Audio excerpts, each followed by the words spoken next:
इसका मैं थोड़ा रिकॉल करता हूँ। हमने क्या किया था, सेल डिवीजन और सेल साइकिल की थी, ठीक है। सेल डिवीजन क्या थी, पेरेंट सेल या single parent cell which is divided into two daughter cell, ठीक है।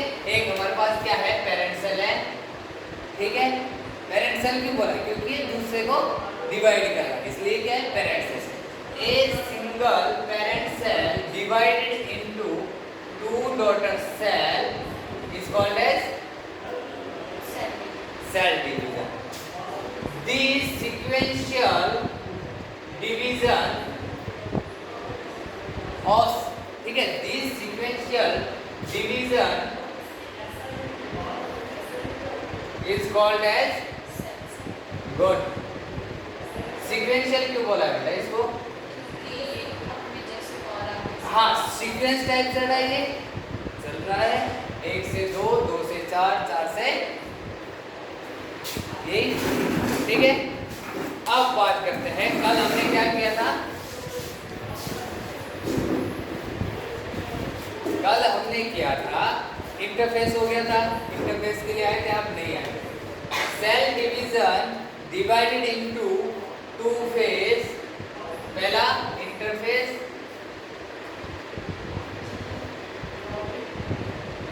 और दूसरा एम फेज,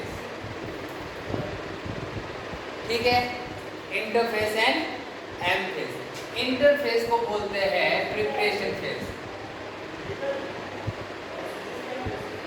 प्रिपरेशन फेज, ठीक है। एम फेज को बोलते हैं एक्चुअल डिवीजन फेज,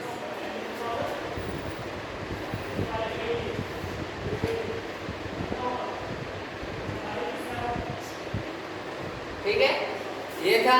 फिर इंटरफेस, इसमें क्या होता है बेटा, इसमें दो प्रोसेस होती है, सिंथेसिस होगी, it takes synthesis and formation, या फिर डुप्लीकेशन,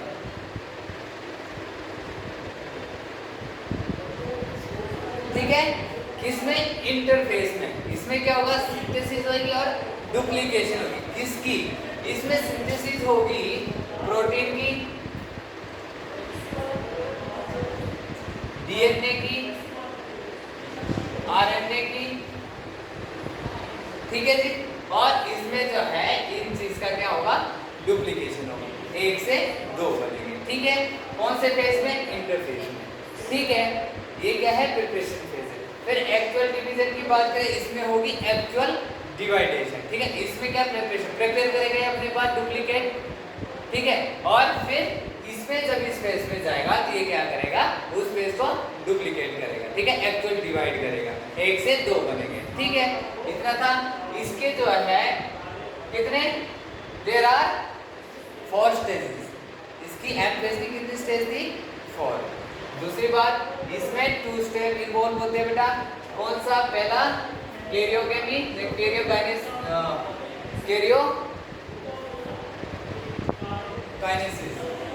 यही था, है ना, साइटोकाइनेसिस एंड कैरियोकाइनेसिस, ऐसे ही था कुछ।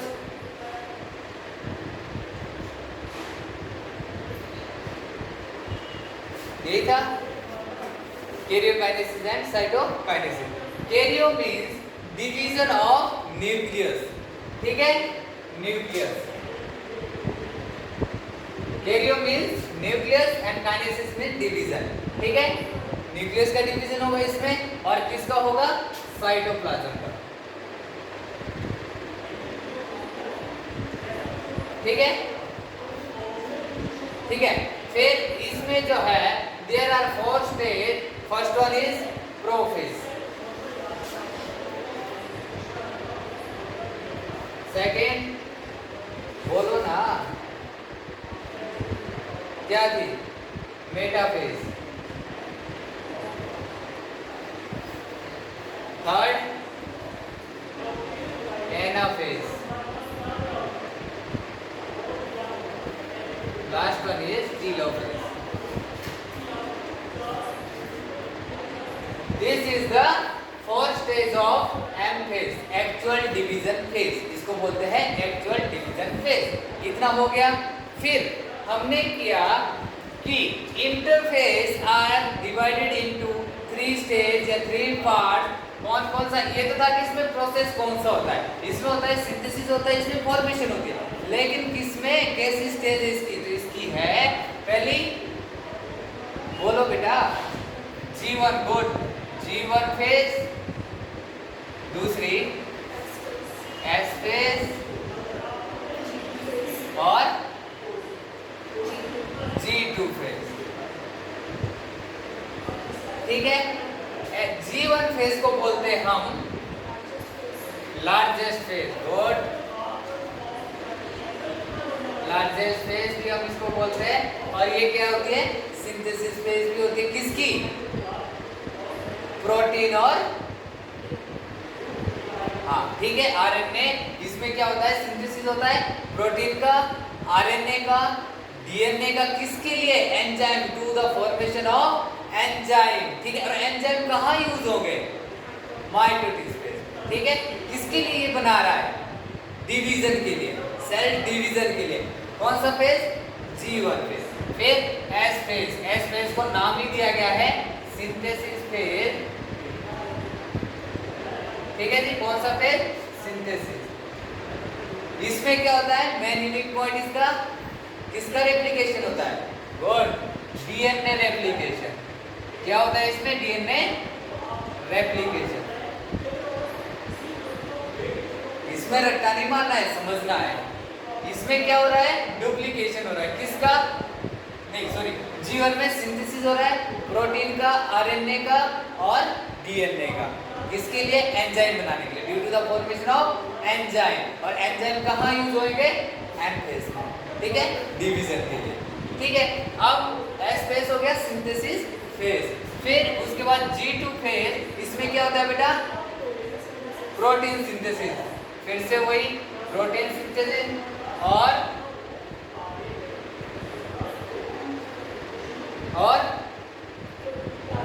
गुड, इसमें किसका डुप्लीकेशन हो रहा है? हाँ जी,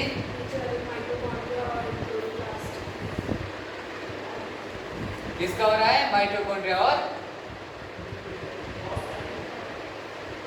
ये याद करना है हमने G2, कल S फेज ही हुआ था, है ना? Mitochondria and chloroplast. ठीक है, समझ आया? इतनी कहानी हमने अब तक पढ़ ली है। ये है, दिस इज इंटरफेस। इंटरफेस हम कर रहे हैं। इंटरफेस में आता है पहला, इंटरफेस को बोलते हैं हम प्रिपरेशन। फिर इसमें क्या है? सिंथेसिस होता है और फॉर्मेशन होता है।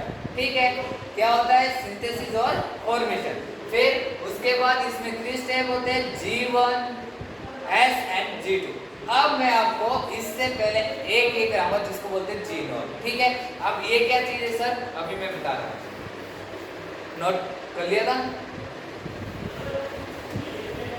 बेटा? हमने क्या है, देखो हमने सेल साइकिल की। कैसी? ये देखो, ये हमारे पास सेल है। ठीक है, बनाओ, आप भी बनाएंगे। ये है हमारे पास, ये देखो, ठीक है, ऐसे।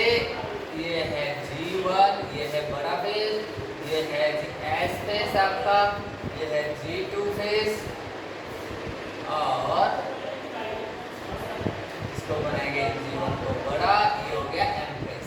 अब हमारे पास क्या है? ये है G1 को बोलते हैं हम प्रोटीन सिंथेसिस फेज, प्रोटीन का सिंथेसिस होगा इसमें। इसको बोलते हैं डीएनए रेप्लिकेशन।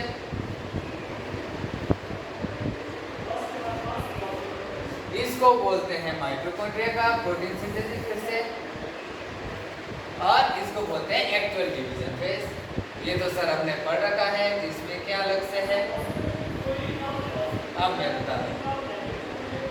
ये कर दिया है। अब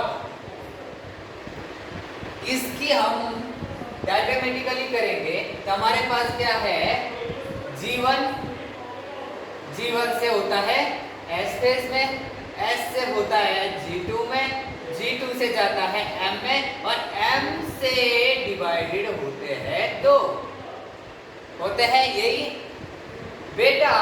कुछ ऐसे भी सेल होते हैं जो क्या डिवाइड नहीं होते हैं, जो करते हैं रेस्ट, बस मुझे भी आगे बढ़ना है, मैं जैसा हूं वैसा ही ठीक हूं, तो कहा जाता है रेस्टिंग फेज। ठीक है बेटा, बाकी ये डिवाइड कर रहे हैं G1 में पहुंच गए, G से S जाएगा, S में फिर से G2, G2 से M, M से फिर से 2। कुछ ऐसे सेल होते हैं किसके, लीवर सेल के। लीवर सेल के बहुत सारे सेल ऐसे होते हैं जो कहाँ जाते हैं रेस्टिंग फेज में, जिसको हमने बोला है G0 फेज। कौन सा फेज, G0 फेज। ठीक है, ये एनसीईआरटी आपकी बोलती है इसलिए मैं करा रहा हूँ। ठीक है, ये क्या है G0 फेज। ये क्यों है, क्योंकि एक तो प्रोपोनेंट कर रहा है, 1 से 2, 2 से 4, 4 से 8 बना रहा है, लेकिन एक कहा वो कहाँ जा रहा है रेस्टिंग में। रेस्टिंग में मैंने बताया कि ऐसा भी हमारे पास सेल होते हैं जो डिवाइड नहीं होते। कौन से, न्यूरॉन। न्यूरॉन का पढ़ा था, मैंने बताया था कि there are 3 type of cell. लिवाई जो कंटिन्यूअसली क्या कर रहे हैं, डिवाइड हो रहे हैं। स्टेबल, कौन से, लीवर सेल। ये ऐसे नहीं कि एक्टिव नहीं है, एक्टिव है ये, अगर इनका मन करा वापस आके डिवाइड करेंगे। ठीक है, ये एक्टिव है, मेटाबॉलिकली क्या ये एक्टिव है। ठीक है, लेकिन कुछ सेल ऐसे भी होते हैं जो भाई मैं नहीं आगे, मैं जैसा हूँ वैसा ही ठीक हूँ, तो ये कौन सा है G0 फेज। ये कहाँ जाएगा, रेस्टिंग फेज। ठीक है, तो आज हम पहला तो करेंगे G0 फेज। ये है क्या चीज, ये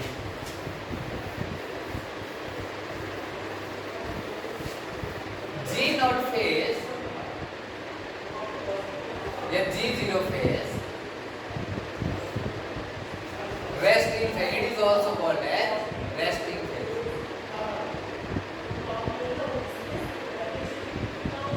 यहाँ पे क्या बेटा, एंजाइम या सेल क्या करते हैं, रेस्ट करते हैं। आराम, मुझे नहीं आगे बढ़ना, बस मैं ठीक हूँ, मैंने 10वीं कर ली, मैंने नहीं पढ़ना, मैं ठीक हुई। ठीक है, या फिर इसको बोलते हैं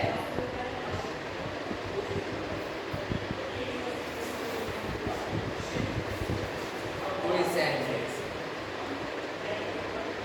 या कि इसको रेस्टिंग फेज बोलते हैं, फिर क्विसेंट फेज बोलते हैं। ठीक है,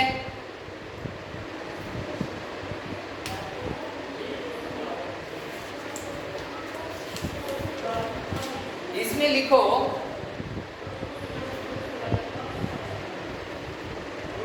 या फिर क्विसेंट स्टेज भी हो तो कोई बात नहीं, फेज स्टेज एक ही बात है। क्विसेंट स्टेज बोलते हैं। ये बहुत सारी लीवर सेल में होती है। लीवर सेल की जो बहुत से सेल होते हैं वो कहाँ, कौन से स्टेज में जाते हैं, क्विसेंट स्टेज में, रेस्टिंग फेज में।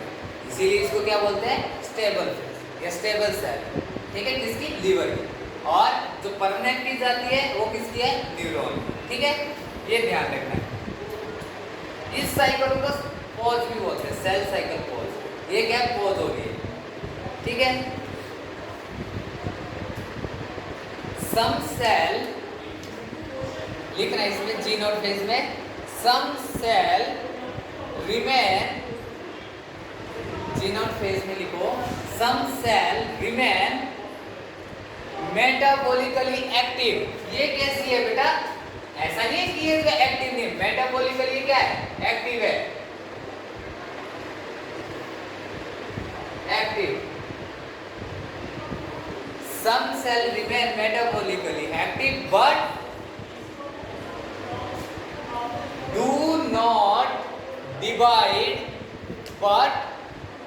not divide,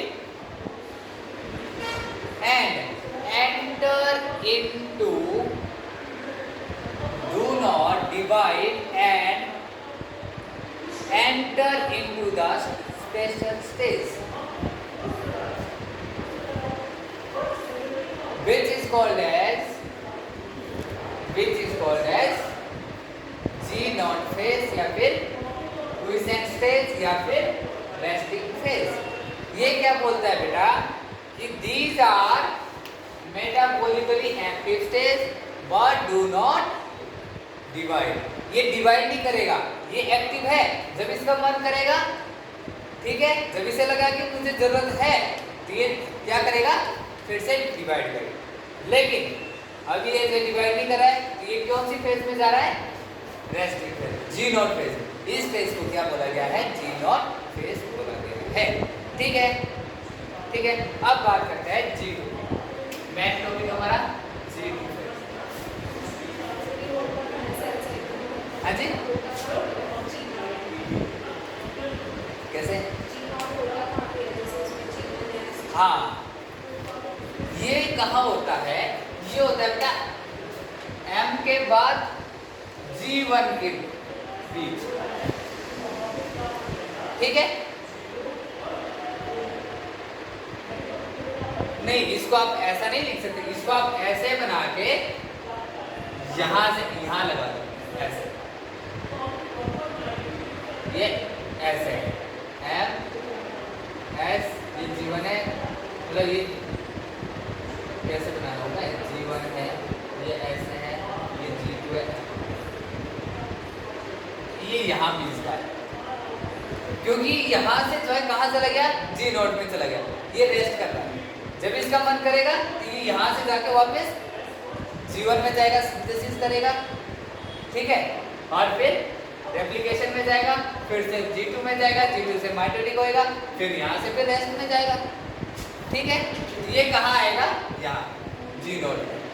ठीक है, अब G2 फेज की बात करते हैं, इसको क्या बोलते हैं, it is the second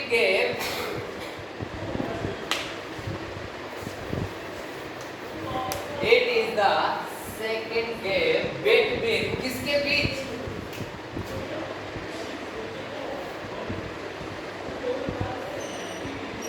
G1 phase किसके बीच था बेटा, G1 था M, G1 और S, और ये किसके बीच का होगा, S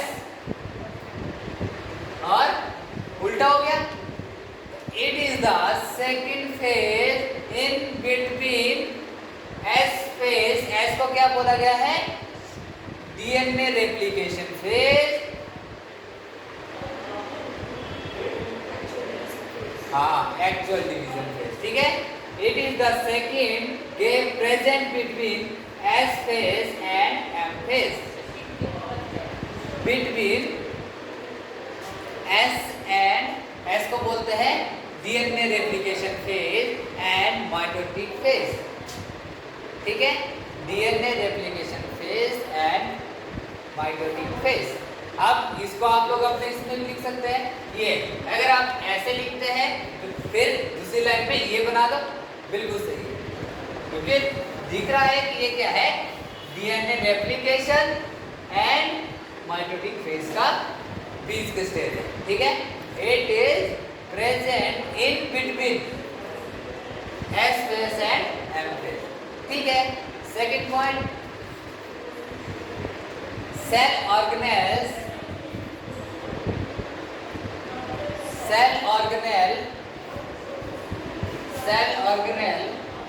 duplication takes place, cell organelle duplication takes place. अब सर ये कैसे, हर चीज में डुप्लीकेशन, तो पहले हो गया था, अब क्या है, इसमें किसकी बात हो रही है बेटा, गुड, कौन से, माइटोकॉन्ड्रिया और एंड क्लोरोप्लास्ट। किसका किसका डुप्लीकेशन हो रहा है इसमें, माइटोकॉन्ड्रिया एंड क्लोरोप्लास्ट। ये बोला है cell organelle duplication takes place, bracket में लिखना माइटोकॉन्ड्रिया एंड क्लोरोप्लास्ट। ठीक है, second third point, DNA synthesis stop. Third कौन सा होगा, डीएनए डुप्लीकेशन या DNA synthesis stop at this phase, but DNA synthesis stop at this stage, but क्या होगा, बट प्रोटीन की सिंथेसिस तो होगी। ठीक है, but synthesis of RNA and protein, but synthesis of RNA and protein ETC action का करना, क्योंकि इसमें डीएनए नहीं आएगा, बाकी प्रोटीन के साथ क्या मतलब दूसरे भी आएगा ऑर्गेनेल्स, ठीक है, उनकी सिंथेसिस हो रही है रिक्वायर्ड फॉर ड्यूरिंग या required during the cell division, ठीक है, required during the next phase भी कर सकते हैं, अगले फेज के लिए बना रहा है, या फिर सेल डिवीजन भी कर सकते हैं, ठीक है, सेल डिवीजन, क्योंकि इसके बाद तो सेल डिवीजन ही हो रही है, ठीक है, नेक्स्ट फेज ये है, ठीक है। इसमें क्या हो रहा है, पहला ये किसके बीच का गैप है, S एंड M, पहला पॉइंट ये नहीं भूलना, ठीक है, अगर याद नहीं रहता फिर से बनाओ, इसके बीच ऐसे रखो, फिर देखो ये कौन सा है, G1 S G2 M, अब देखो ये किसे, हर इसमें एक एक फेज थी, ये भी हो सकता है कि it is present between G and M, G and G, G1 and G2, as per it is S and M, it is, ये एक पॉइंट आ गया। दूसरा इसको बोलते हैं प्रोटीन सिंथेसिस फेज, इसको बोलते हैं डीएनए रेप्लिकेशन फेज, इसको बोलते हैं प्रोटीन सिंथेसिस, फिर से protein synthesis and cell organelle duplication, और इसको बोलते हैं एक्चुअल डिवीजन फेज। हो गए 3-4 पॉइंट, ओके, इसमें कोई रट्टे मारने वाली बात नहीं है ना, समझने वाली बात है, ठीक है, समझने वाली बात, ठीक है, ये साइकिल समझ आ गई, तो ये जो मैं राम का नहीं लिखा रहा हूँ यही लिखा रहा हूँ, ऐसे तो नहीं कोई मैं कहीं से लिखा रहा हूँ, ठीक है, बस इसको बनाओ, इसके बारे में लिखो, ये क्या है, ये क्या है, ये क्या है, ज्यादा इसमें नहीं पढ़ना, ठीक है, ठीक है। अब protein synthesis for the tubulin fibre, tubulin fibre, protein synthesis for the tubulin fibre, ये ट्यूबुलिन फाइबर क्या है बेटा, ये आगे जाकर क्या बनाएंगे, स्पिंडल फाइबर, ठीक है, प्रोटीन सिंथेसिस किसके लिए हो रहा है, ट्यूबुलिन फाइबर, ठीक है, ये प्रोटीन है, किसका, ट्यूबुलिन फाइबर क्या है, प्रोटीन है, ठीक है, जो आगे जाकर क्या बनाएगा, स्पिंडल। अब स्पिंडल कौन से, अगर हमारे पास ये है यहाँ पे, अब ये क्यों होता है, पहली बात ये होता है बेटा सेंट्रियोल मूवमेंट के लिए, जैसे कि आपके पास क्या है, दो ये बन गए सेल, ठीक है, ठीक है, ये किसके लिए होता है ट्यूबुलिन फाइबर, सेंट्रियोल मूवमेंट के लिए, जो हमारे पास सेंट्रियोल बने, ठीक है, ठीक है, ये क्या है, अब यहां चले गए, मूवमेंट हो गया, किसके थ्रू, ट्यूबुलिन के थ्रू,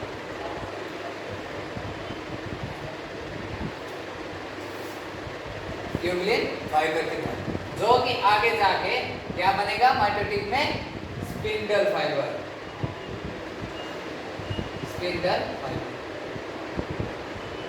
ठीक है, ये क्या बनेगा आगे जाके, स्पिंडल फाइबर। अब ये क्या है सर, ये क्या है, ये है बेटा, जैसे हमारे पास क्या है, ये छोर आ गया, एनाफेज आ गया, ये मेटा आ गया, ये मैं अभी बताऊंगा आपको, ये क्या है, अगर हमारे पास यहाँ पे क्या है, लो जी बन गया बन गया बन गया, ये गए ये गए ये, अब ये क्या है, अब ये जो है ऐसे ऐसे ऐसे किसी के थ्रू तो ये मूवमेंट कर रहे हैं ना, ये क्या है, स्पिंडल है, ठीक है, इसके थ्रू ये मूवमेंट कर रहे हैं, तो ट्यूबुलिन फाइबर किसके लिए होता है, सेंट्रियोल मूवमेंट के लिए, इसके लिए सेंट्रियोल मूवमेंट के लिए, तो इसका फॉर्मेशन होता है कहाँ, G2 फेज में, ठीक है।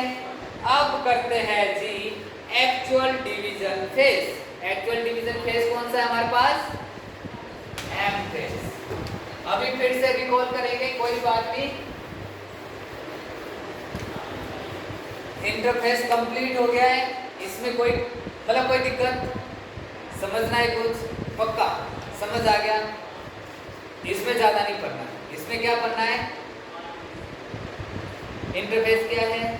ये सिंथेसिस फेज है किसका? प्रोटीन डीएनए आरएनए का। ठीक है, इसमें क्या ये 2 प्रकार का होता है, 3 प्रकार का, G1 S G2। ठीक है, अगर कोई बात नहीं, अगर आप इसमें G1 G0 S G2 करते हैं ये भी कोई दिक्कत नहीं है। ठीक है, लेकिन मेनली ये 3 टाइप का है, G1 S G2। G1 को बोला गया है synthesis phase, protein synthesis phase. S1 को बोला गया है सिंथेसिस फेज, कैसा? DNA replication phase. और G2 को प्रोटीन सिंथेसिस फेज। और M फेज को बोला गया है माइटोटिक फेज। M फेज क्या है? Actual division phase. ठीक है, ठीक है, फिर ये समझ आ गया कहानी क्या है। ठीक है, इसमें ज़्यादा कोई डाउट? 2 पॉइंट ऐसे भी याद रह जाएंगे कि ये इसके बीच का है। बस अगर तुम्हारा कुछ नहीं याद होता बस झट से ये बना देना। ठीक है, अपना डायग्राम बनाया, यहाँ पे लगाया, ऐसे ऐसे ये लार्जेस्ट फेज हो गया, फिर एस कर दिया सेकंड लार्जेस्ट G2 और M, बस G2 M S G1, बस ये बना दिया। इसको लिखो, फिर इसी से 4 पॉइंट आ जाने, 2-3 नंबर आ गए। नंबर कोई काट ही नहीं सकता है, तो रट्टा मारने की कोई जरूरत है नहीं है ना। तो माइटोटिक फेज मतलब आपका माइटोटिक फेज कंप्लीट होने वाला है। ठीक है, अब बात करते हैं एम फेज की।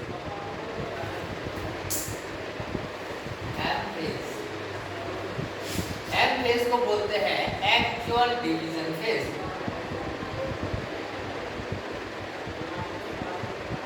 इसमें मैंने पहले भी बता दिया है, इसमें भी कोई ऐसे नहीं है कि पता नहीं क्या है। पहला पॉइंट हियर, पहला पॉइंट लिखो इसमें here actual division takes place, actual cell division takes place. इसमें क्या है? टेक्स प्लेस होती है एक्चुअल। ठीक है, दूसरा point here actual division takes place, यहाँ पे जो क्या होगी? एक्चुअल डिवीजन होगी। ठीक है, in this stage actual division takes place, जरूरी नहीं कि यह लिखना है। ठीक है, दूसरा here cell use the constant,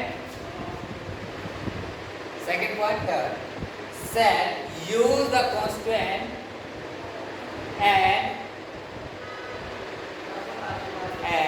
cell divide into 2 daughter cell। ठीक है,